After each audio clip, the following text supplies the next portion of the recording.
Hi, hello, and welcome to Ark Survival Evolved, a game based around you smacking trees bare fist and breaking all of your fingers to make tools, along with the stones you find on the floor that probably have COVID on, so you'd better bring some sanitizing gel to the island. And we're doing this stuff in duos, so this could be fun. Right, as you can see, I've just made my first tool, a stone pickaxe. It's going to be very useful, as I can use it to, well, break stuff. What do you think? I also have the level up, which I can unlock stone hatchets and spears with. Spears will be quite helpful for me to defend myself from all the really lovely friends on the island. And this is the moment I spotted my first friend on the island. Definitely friend. I decided to use some of my hard-earned berries to tame him, and then I used all of my creative power to name him the best name I know, Davood with 2 U's. I then used my walking sausage roll to go harvest some berries and some wood, which would act as essentials for early game, as our first food source, and eventually to make a base. Me and Davood then set out on an epic voyage across the water. I know it may look like he's sinking, but he's really fine. Aren't you, Davood? You're fine! We then reached land, and Davood suddenly channeled his inner Logan Paul and left-right good-nighted a random dodo. I'm not sure why he did that. We had a talk. I'm not sure what happened here, but Davood went mad. First of all, he ran up to this bloke and smacked him round the face. Look at him, just smack. The guy got obviously annoyed and fought him back, so he grabbed him round the neck and killed him, and then ate him in front of his girlfriend. All of his mates ran up to help, who Davood absolutely slaughtered, along with some big flying bees that came up behind him. Mercy them. They were all dead now, rest in peace. Davood just kind of stood there as Oliver ran over in shock to see what had happened. I saw something in the water and went to investigate, and when I came back, a crocodile the size of Michelangelo Schlong was gnawing down on Davood. I decided to leg it because I was terrified of this thing killing me, because I didn't get a good chance to look at its levels. Whilst I was running, I turned around to see what was going on in the mayhem behind me, and Oliver was legging it and Davood was following me, but the thing was covered in blood and weak, and with one last spear shot to the head, it was over.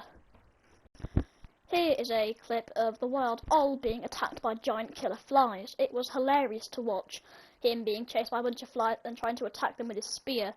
Even though he clearly missed, they still took damage, which is quite funny, art logic. After he eventually strangled the bee to death, me and Davood just sat there laughing as he had broken his leg and was now bleeding out. After moving away from the swamp, realising we weren't quite ready for it, I saw a big spino that could definitely kill us. So, I used my Sherlock Holmes-like brain to come up with a plan to get round it. And the plan consisted of this. Guys, brace yourself. I know it's going to be a lot to take in.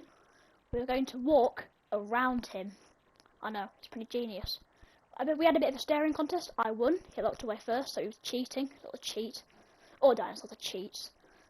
I decided to go into the water to try and get around him and go around the rock. This was going to be a genius plan, as Spinosaurus definitely can't swim. Oh, wait. We're in the mud here. I didn't know that at this point, but I will soon, and you'll see why. As I am swimming round, some fish scare me, so I come back onto land, as I don't know what fish are what, and the fish might be able to attack me. And that's when I saw a Spinosaurus in the distance come out of the water. This terrifies me, because now I know these killer giants can go in the water. And that guy appeared to be eating something that he had just killed in the water. Now, I did not want to end up like that, so I decided to keep my distance from both of them. I then watched a mad scrap break out between a Spinosaurus and a Baryonyx, and decided it was none of my business, but then wanted to have another look, so I had another sneak peek. The Baryonyx got clapped, so did that tree. I then spotted that stoned turtle guy from Finding Nemo, and decided he would be mine, so I crafted a slingshot and shot stones into his head, which everybody knows is the best way to make people your friend. After he walked towards me, I walked away from him using my genius head to avoid him. He got ever closer, and I was kind of worried that he was gaining on me. Psych, he's literally got the pace of a snail. Probably because they're related, they both have those weird shells on the back. As I kept running, he must be nearly knocked out, as he was getting a bit bloody. I couldn't tell what was blood and what was just his skin, because he had red skin, which was a bit weird. It was very strange, in fact. Eventually, I knew he must be getting weak, because of the amount of stones in him. I set about 30 stones into his thighs, and he just could not care less.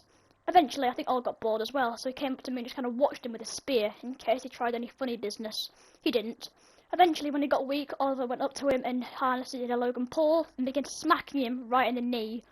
This caused him to lose all faith in life and eventually just gave up and became knocked out. This would begin our taming process. To do this, I tried to access his inventory and stick him some berries, which everybody knows is the best way to make friends. Knock them out and feed them snacks. Eventually, I think the Baryonyx got a bit hungry, so he went and ate my new best friend, which me and David, we were not happy about this. So after getting dislodged from the 2 rocks that he'd managed to get stuck in because he was so fat, we rapidly charged towards him at top speed. Yeah, he's not very fast, is he?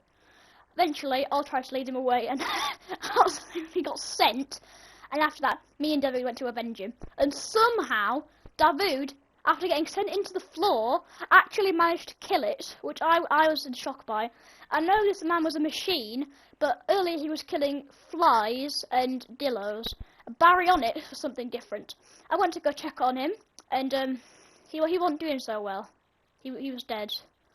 So I didn't want to let him go to waste. So I shield your eyes, children.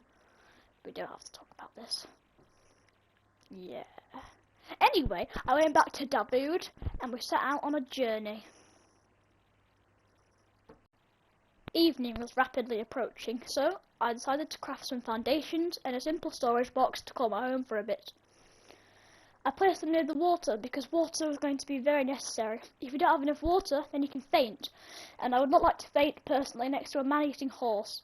It would be good for me or for the horse, because if they mess with me, they mess with David, and David has killed literally anything it has seen in the past. I brought David near the base so that we could get a photo with everybody in. Then I brought Oliver so that we could get one last photo for the thumbnail. Then we spent painful 10 seconds trying to figure out how to do third person mode, since we were both new to the game. After both trying to whistle and emote, I eventually grew a brain and figured out how to do it. And so, once we were both in third person mode, we took the picture, and that was it for our first episode.